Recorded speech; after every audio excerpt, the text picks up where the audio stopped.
মই ক'বলৈ ওলাইছোঁ আমি ফুৰিবলৈ যাওঁতে কি হৈছিল।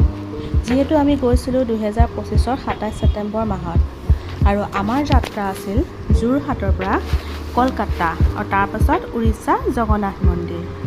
আমি গ'লোঁ যোৰহাট মৰিয়নি ষ্টেচন বাই ট্ৰেইন। আমাৰ লগত গৈছিল এওঁৰ লগৰ বন্ধু দীপেনবৰ তামুলী। আমাৰ মানে দুটা ফেমিলি, দুইজনী ছোৱালী ধুনু আৰু গুণগুণ।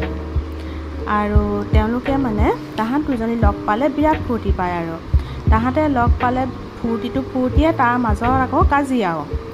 আমি কলকাতা গৈ পালোঁ 28 ছেপ্টেম্বৰ মৰ্ণিং 4:30 AM হৈছিল। তাৰ পাছত আমি হোটেল গৈ অলপমান ৰেষ্ট ল'লোঁ। ৰেষ্ট লৈ আমি সেই দিনটো কলকাতাতে পূজা চাম বুলি অলপ ওলাই আহিলোঁ। পূজা বতৰ, ৰাতিপুৱা গা পা ধুই মাৰ চৰণত আশীৰ্বাদ এটা ভালকৈ লওঁ বুলি হোটেলৰ ওচৰৰে পূজা কেইখনমান চাবলৈ ওলাই গ'লোঁ। তাৰপাছত আমি গোটেই দিনটো অলপ পূজা চূজা চাই মেলি তাৰপিছত আমি লাঞ্চ কৰি অলপ ৰেষ্ট লওঁ বুলি আকৌ হোটেল পালোঁগৈ। হোটেলত গৈ অলপ ফ্ৰেছ হৈ পেলাই অকণমান ৰেষ্ট ল'লোঁ। লোৱাৰ পাছত যিহেতু পূজা বতৰ, গধূলি যদি পূজা চোৱাই নাযায় মজাই বেলেগ নাই। আৰু পূজা চোৱা মজাটোতো গধূলিহে হয় নাই বাৰু আপোনালোকে কওকচোন। পূজাৰ লগত মেলাও চলি আছিল। আমি পূজাও চালোঁ। পূজাৰ বিভিন্ন ধুনীয়া পূজাৰ মণ্ডপবোৰ চাই বহুতেই ভাল লাগিলে।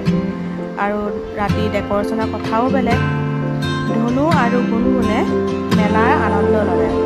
তাৰপাছত সেই দিনটো আমি কলকাতাতে ৰাতিলৈকে আনন্দ কৰিলোঁ। তাৰপাছত ধুনীয়াকৈ আকৌ ৰাতি ডিনাৰ চিনাৰ কৰি ভিডিঅ'লৈ পিছত মানে আমি হোটেললৈ গুচি আহিলোঁ।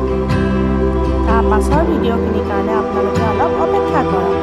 আপোনালোকে মোৰ চেনেলটো ছাবস্ক্ৰাইব কৰিবলৈ নাপাহৰিব। অলপ ভুল ত্ৰুটি হ'ব পাৰে, কিন্তু ক্ষমা কৰি দিব। Bye bye.